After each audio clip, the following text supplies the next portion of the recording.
very much. And I know already with whom I'm coming next year to Kristiansand. And this is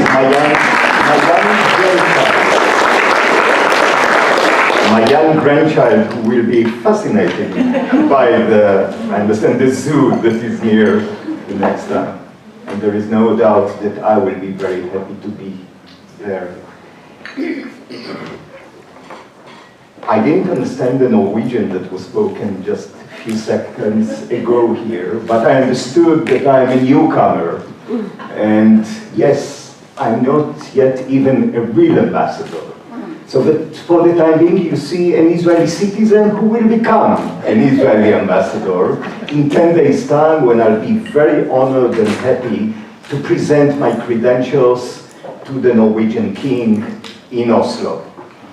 So for the time being, I'm more than honored. There is some kind of divine thing here, that the first audience that I'm talking to in Norway is you, the people of MIFF. And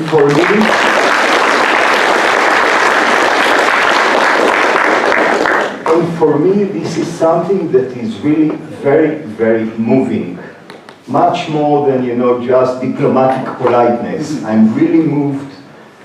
2 weeks ago, I was with the Jewish community in the Jewish holidays, and today I'm talking to MIFF people before I spoke to the foreign ministry, before I spoke to other officials of Norway. And for me, there is no better way than beginning my term here in Norway than this one.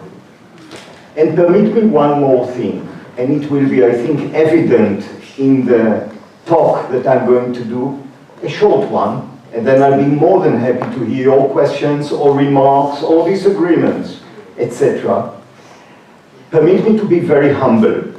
I think that I'm humble anyway. This is what I'm trying to keep myself all my life. But today, when I don't know yet the Norwegian society, I don't understand yet the perspectives that are here in the Norwegian society, I'll be very humble when I express myself. And I will not talk too much about the Israeli-Norwegian cooperation or possible cooperation or problematics or other issues that I'll be much more suiting to talk about next year in Kristiansand. So I'm just on my study learning phase, and please accept this as I accept this, and this is why I'll be very humble in my discussion here. But I want to do something that is not really too Israeli. In Israel we are very tough, we are running, we are very direct. You're very direct as well, but we are a bit more with a little grain of chutzpah inside it. So we don't say too much the word, these very important word, thank you. And I want to begin with the thank you. I think I'll say it in the end as well. But permit me to begin with the thank you on the things that I didn't see yet myself, but I heard about them from my predecessor, Rafi, who used to speak with you every now and then, and from other people, both in Israel and in Norway. Thank you very much for what you are. Thank you very much on the individual level to each one of you that is taking here his time to give it a bit to the state of Israel, to the Jewish people, to help us here and there as individuals and as a community of MIFF, as the family of MIFF, even more so. The fact that you are taking this weekend, and I'm sure that many other weekends or weekdays during the year, in order to try to help this very difficult cause called Israel or the Jewish state. I know it's not an easy merchandise to play with. We really appreciate it. It's the 7th country that I'm serving in.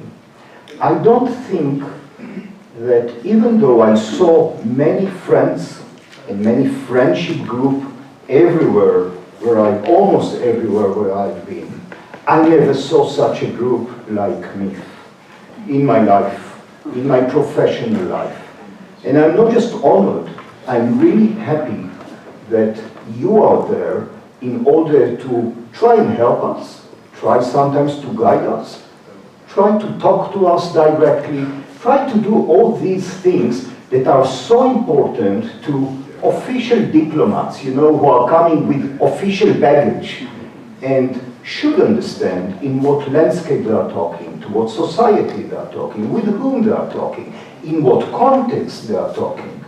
And I think that here, first and foremost, it will be so valuable for me to meet you, to talk to you, whether in such a big gathering as the one here, or whether on an individual basis, or whether in your counties that I would try to visit every now and then, even though your country is very stretched, but it's so beautiful that I want to see as much as I can from it. So I'm very happy about the opportunity, and thank you very much, Konrad, for the quick process in which you brought me here. And as I said, even though I'm not yet a full-fledged ambassador, I'm so happy to be here. You know,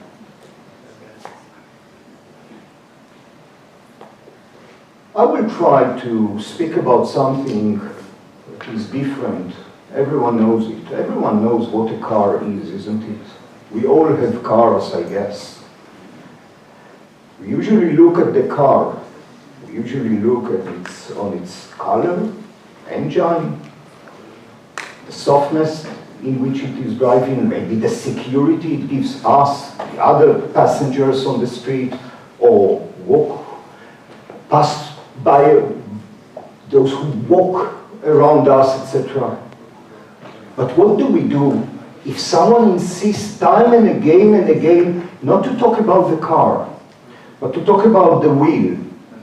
That very, permit me to say, don't quote me, even though I'm getting filmed, so I guess I will be quoted. This ugly thing, round, yeah, that is passing dirt and mud and rain and sand and whatever other things that are being thrown on roads or paths in the wood or elsewhere.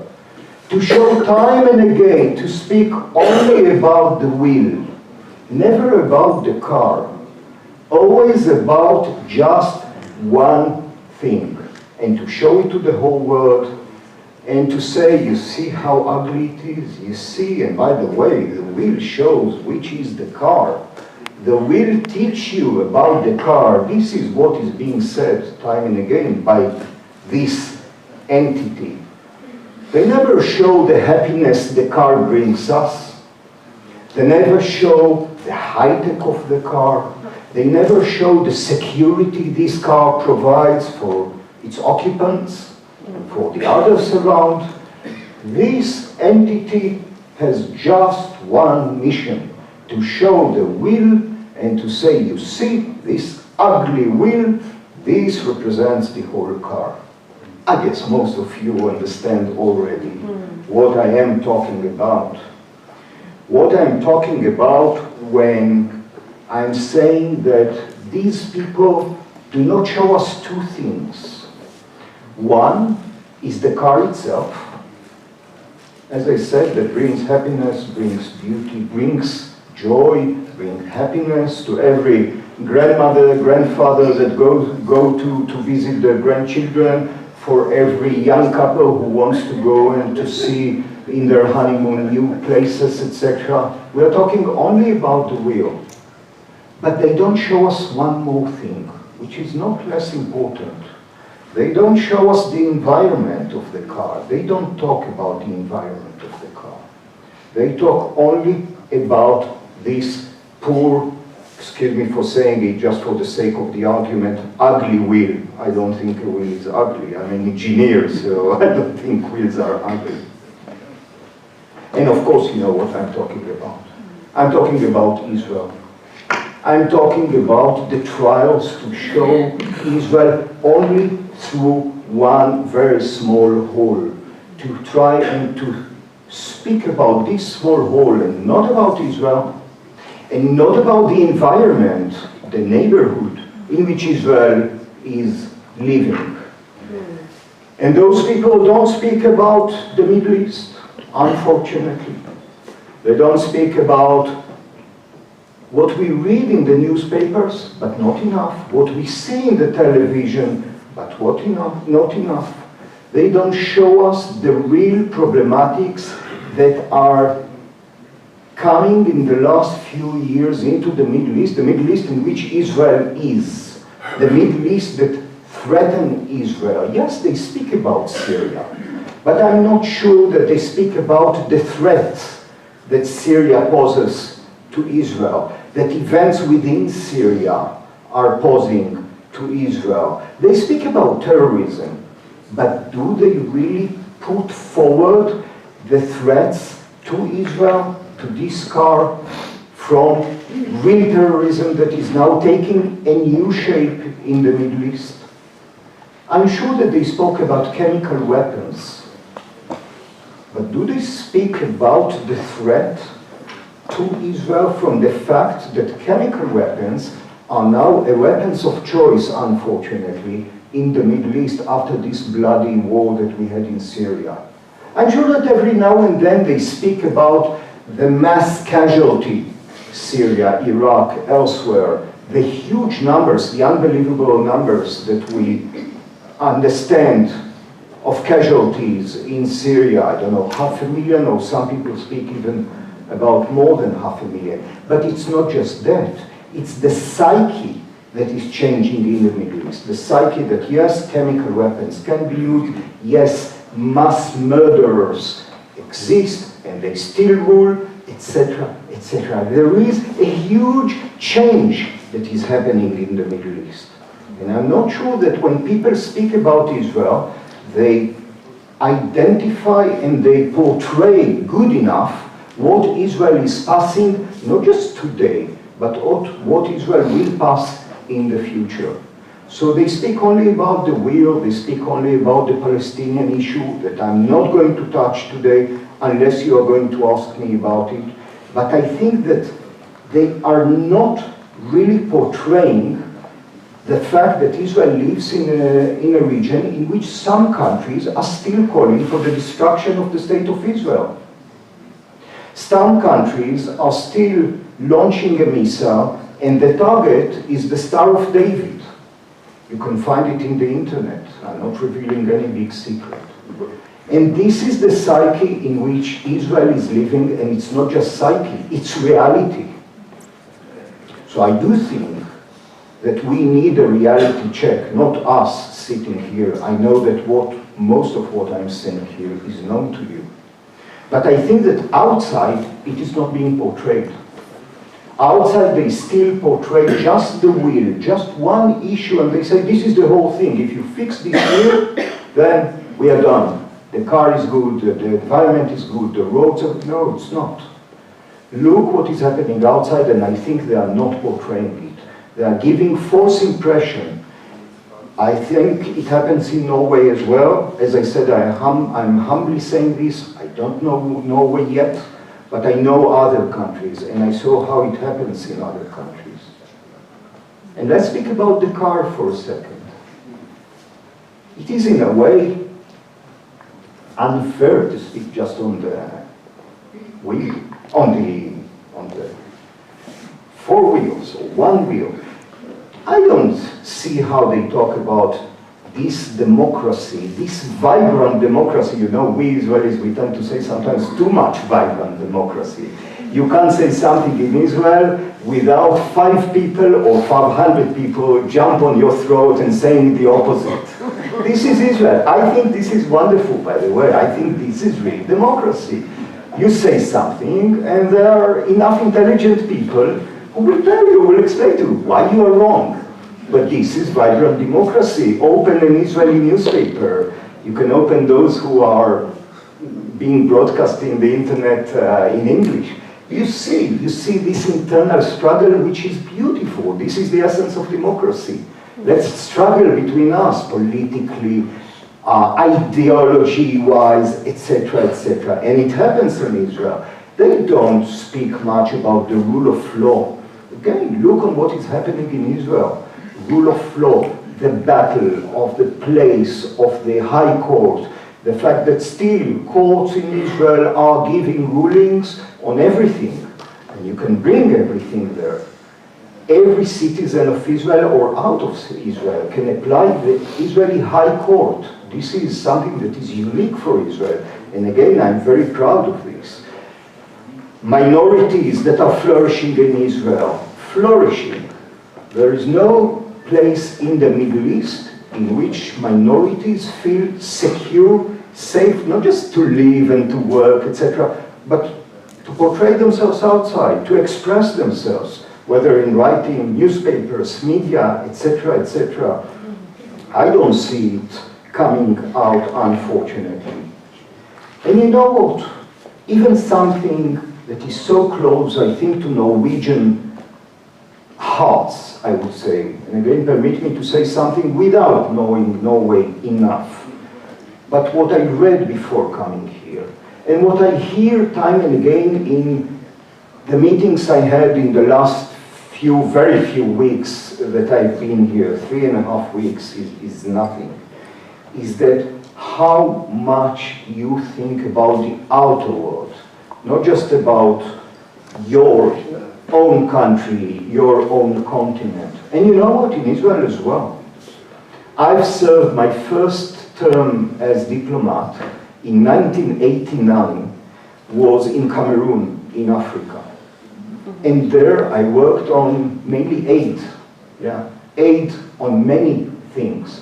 And I worked on agriculture, and we helped in health, and we helped in education, and we did unbelievable things, like your services, official and non-governmental services that are working in order to better the world. Not just to create, better policies towards Israel. I know, I did it myself. I saw the people who came.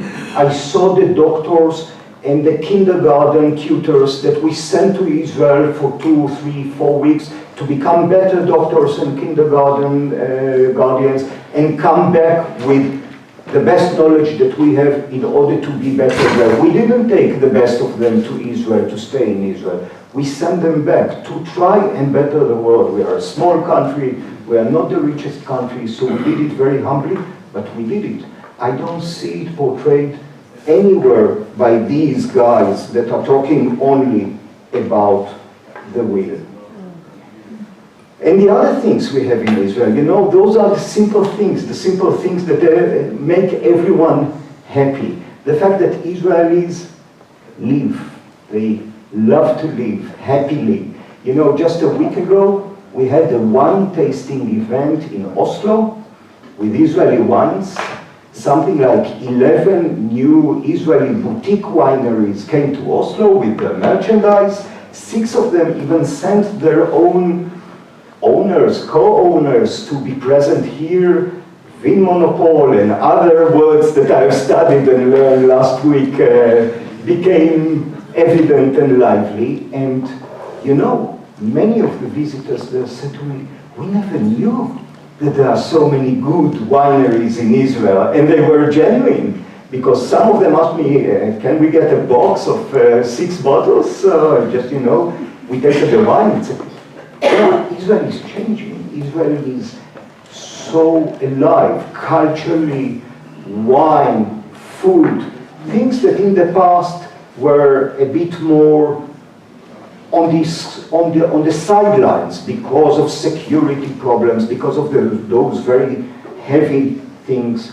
Today, they are much more there. And I don't have to tell you how much is happening in Israel in the real sectors of economy today, in the sector of high-tech, in the sector of health tech, in the sector of cyber, in other things that are better in the world. Because when you enter today a hospital, I hope not, God forbid, but in the end, if you enter a hospital, some of the equipment that is saving lives in hospitals today is made in Israel, or at least have some parts of it made in Israel, or software, etc., etc. When you open a computer, parts of it, including the Intel chip inside, is made in Israel. Not just factories. Israeli scientists, engineers, etc., put their brains inside, etc. And it's not just for economic reasons. We have this notion of tikkun olam, and we study it, we learn it. Some of us even practice it in Africa, in a computer, or in a hospital. Again, this part of the car is not being shown outside by these entities that want to show only the wheel. And you know what? And again, I say it very, very humbly, but I think that it is connected to values in the end. It is connected to values, and I do think that there are lots of values that are shared between Norway and Israel. Some of them I've already mentioned, and some of them, I guess, I will be mentioned much more knowingly in the future. To give you an example, 2 weeks ago there was the Oslo Innovation Week. We had an Israeli participant, by the way, the son of late President Shimon Peres. He is continuing his work, you know, in the Peres Center, trying to link Israelis and Palestinians, by the way, not just kids and football, the known things, but engineers as well, who are working together and maybe will build entities together. And a part of it, he is managing a huge funds of $2 billion. But what I learned is that Norway today is going towards another direction, and not just the things in which this area is famous, gas and oil, but trying to innovate, to put lots of innovation into the youngsters' world, etc. The same things Israel is doing. I think we can work there. The fact that we are targeting the third world in trying to work there, as I gave a very tiny example before that I was involved in, but many, many Israelis are involved in it, thousands. I know that NORAD and other Norwegian agencies are working very hard on. I think this is shared goals, and I think that in the end, Norway and Israel have a shared design, first of all, to live good, but secondly, as small countries, to try and influence the world a bit with good. And I do think that there is one more path that those others are not showing. They are talking just about the differences and not about the good stuff. I think, and this is kind of a projection, I think that these are the things that I'm going to work on. I know that most of you are working on this. I know that you are doing lots in order to bring Israel, whether on the political side or on the other side, to the table, to the minds of Norwegians all over Norway. I think that I and you in the end will have to work on media and other stuff, but permit me to say, and again, I will learn it in the future, I think we have to bring it to the young generation. We have to convince the young generation that there is a very nice car outside of a part of this wheel that the other entities are talking about all the time, and then the environment in which this car called Israel is maneuvering is a very, very problematic and dangerous environment. And I do think that they have to hear it time and again, to understand it, to go to see the car and not just the wheel of the car when they go to the Middle East to see travelers, whether they do it by themselves or being sent by this entity or that entity, to show them the car and to explain to them that this car called Israel is in a way similar to the car called Norway. Always differences, always cultural differences, no doubt, You are in the northern tip of Europe. We are in the heart of the Middle East. Still, I do think there are lots of things we can show and maybe convince media, and especially the youngsters, that exist. Thank you very much. I was trying not to speak about, you know, this old demon called Israeli-Palestinian conflict. I'm sure I'm going to work a lot about this. I know that you are working tremendously on that. And we will continue work on this. I didn't mention the word Iran, as you felt, even for once. I don't know what at home they're going to say about it when they will see this movie. But where was Iran? But no, I wanted to speak with you, as I said, as a designate ambassador, not yet an ambassador. So I have the freedom to speak to you as an Israeli citizen that will become in 10 days' time the ambassador on the things that I think I will work on and I will appreciate your help. Thank you very much.